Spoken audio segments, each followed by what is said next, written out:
Start there and bring them up. So you meet anybody. You come in, you already have, look, I've got folks in my classes who have MBAs.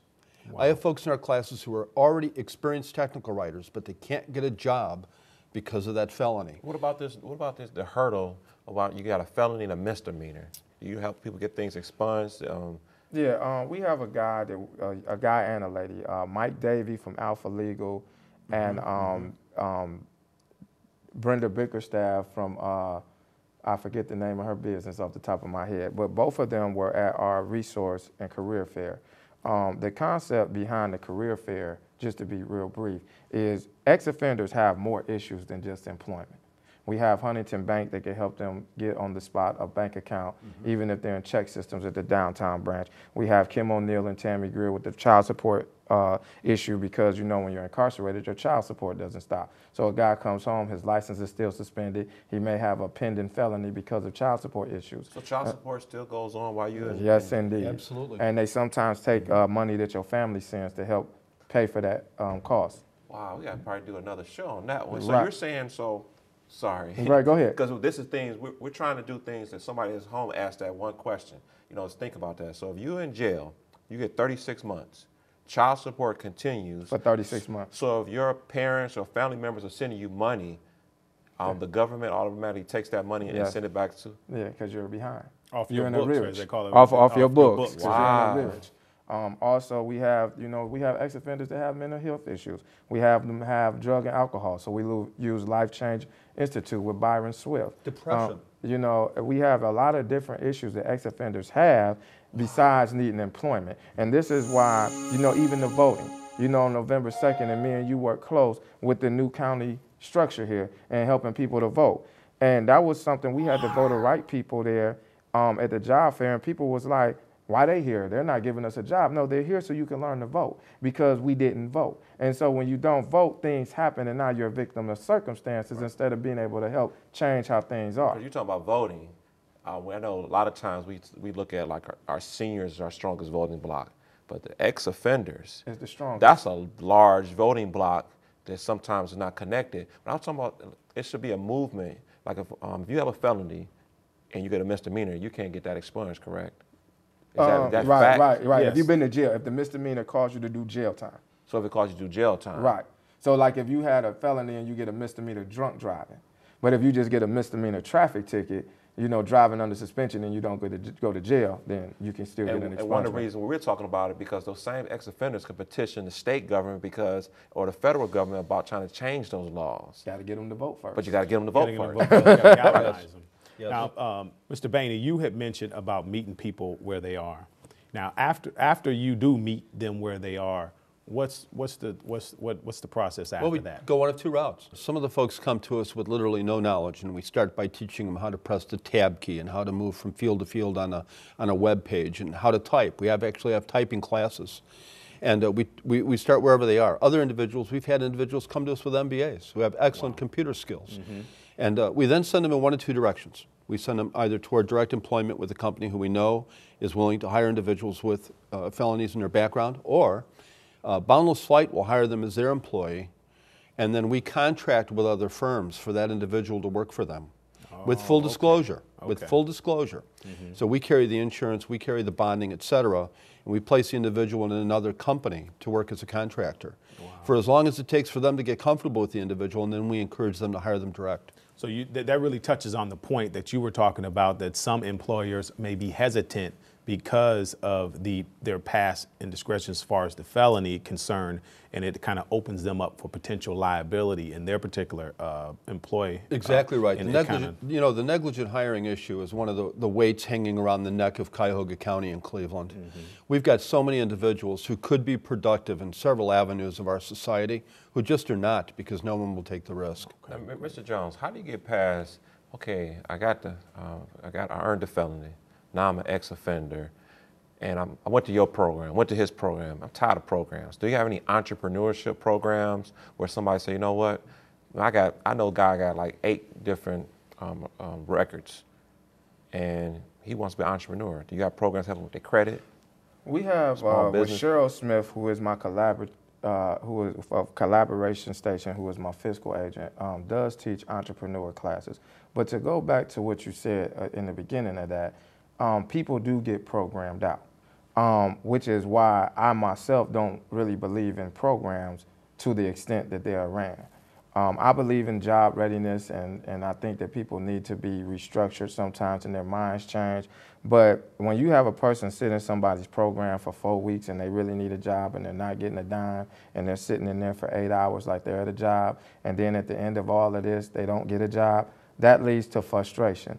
And I do what I do in 30 minutes. You know, I break it down as far as even with the application. I ask them, do they understand the purpose of the application? So many times I give a person an application and immediately they just start filling it out. They don't read it, they don't look at it, they fill it out and then they sign it on the back because we're programmed to believe that the only way you can get a job is to sign and date it on the back.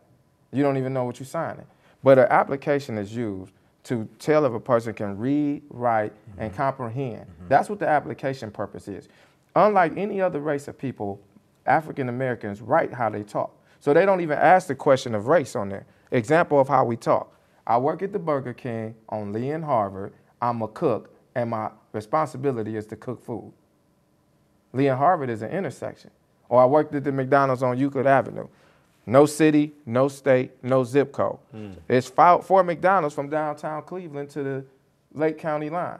The McDonald's on Tower City, 83rd and Euclid, Eddy Road, and 222nd in Euclid. How many cities did we go through though? You're a GPS. But I'm just saying, we went through, but we go through 3 cities: Cleveland, East Cleveland, Euclid. So companies aren't going to take the time to look at that. They just throw your application away. So I teach them that filling out the city, state, and zip shows a company that you are willing to go the extra mile for yourself. So maybe this person will go the extra mile for me. See, you could put things on the application to make yourself marketable. I'm a cashier, I take food orders. No, you're a cashier. You have customer service skills. You're able to count money. Your drawer is always balanced. You are able to get the orders right. You are able to give people comprehend whether their order is to go or on a tray.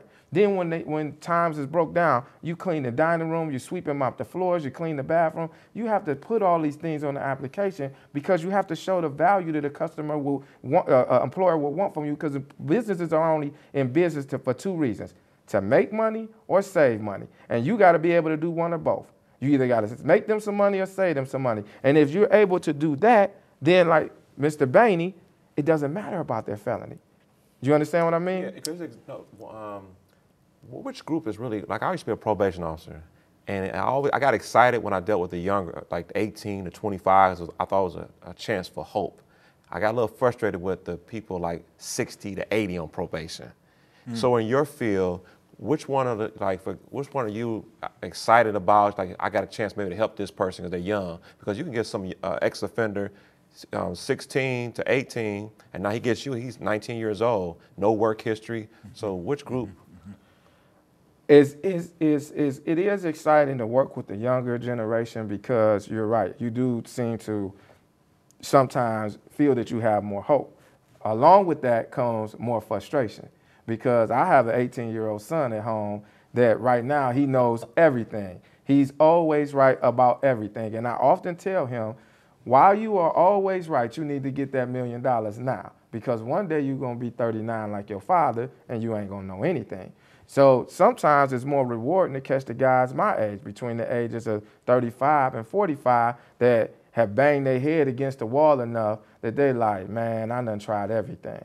And now they're tired. Now they're willing to listen to what you have to say. So, you know, the 18-year-olds to 26 are exciting because you feel that you can change them and they have more opportunity to change their life around. But the other guys my age are also exciting because now they're tired and willing to listen, and sometimes I have more successes with them. It all comes down to the individual. If the individual wants to change and they want to succeed, they're going to change and they're going to succeed. That's right, because you can't get them, you can't make them go. One of the points we make in the very first class we teach is the internet is raceless, it's genderless, it's ageless, it's educationless in terms of its expectations. You could be 29 years old and have a GED and make fish-shaped soaps in your basement and become just as successful as a CEO of a construction company. There's no reason you can't. That's a good idea. And so it's very, very important that people see the vision that if I plug the internet into my life and I start using it to build web. Sophia Love, great example. Had her in a class. Explained to her what she could do with her delivery service by building a web page. She created a web page on her own in Yahoo, sent me the URL. I posted up on LinkedIn. I posted up on Facebook. Within half a day, she had an order. Oh, wow. That's all it takes. That's all it takes. So it's like- It moves that fast, but you got to get the vision. You have to believe you're going to succeed. You've got to do the work, and then you have to sit back and be expectant of success. Well, you know, Councilman Miller is a council person, definitely, but he is a businessman at heart as well.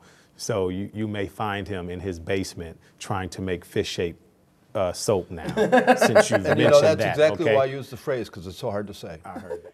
We're going to take a short break. You're watching On Point, and we'll be back in a moment.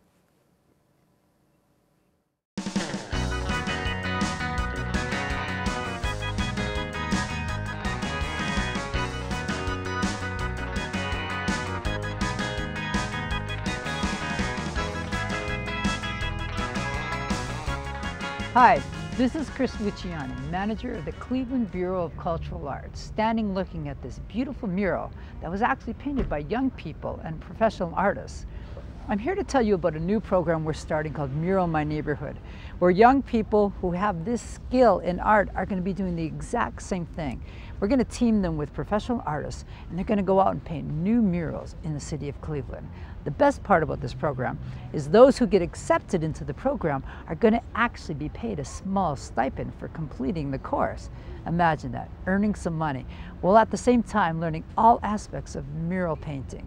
If you'd like to become part of this new and exciting program, please do call us at 664-2562 because we'd love to talk to you and set up an interview. Again, that number is 664-2562. Remember, if you like to draw, you like to sketch, do cartooning and painting, we would really enjoy talking to you.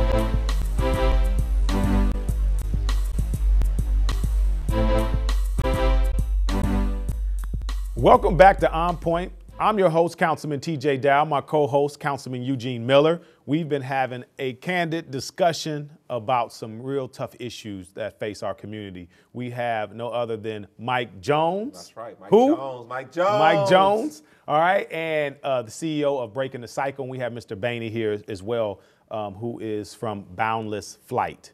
Now let's continue our discussion. And I know, how once you get these folks in these jobs, do they stay there? And I know it just really depends on the individual, but what is the success rate? Excellent question. To date, we've had very high success. James Walker, who I mentioned a few minutes ago, 30 years, came to Boundless Flight about a year and a half ago. We gave him a full-time job for 6 months and gave him training in social media and introduced him to that community. Jury was out. Jury was out for 6 months. Didn't know how that was going to go, didn't know whether it was going to play. We hung on. At the end of the 6 months, we transitioned him into one of our business partners. And he is now working as a consultant for them while he's going on and get his master's degree at Cleveland State. Great example. It takes about 6 months for people to get into the rhythm of being a regular 9-to-5 worker, having job responsibilities, being properly aligned with coworkers, and all the rest that you go on in the workplace. One of the things that's been consistent, you keep talking about your business partners, your different folks, your clients. How important is collaboration in all of this? It's everything. We stress to everyone, you don't get a job in a career sense from an application. You get a job from a network. You get a job most often because you get a referral. Somebody recommends you into a position.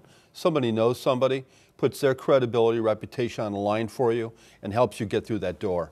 It's all important. And with these tough times, when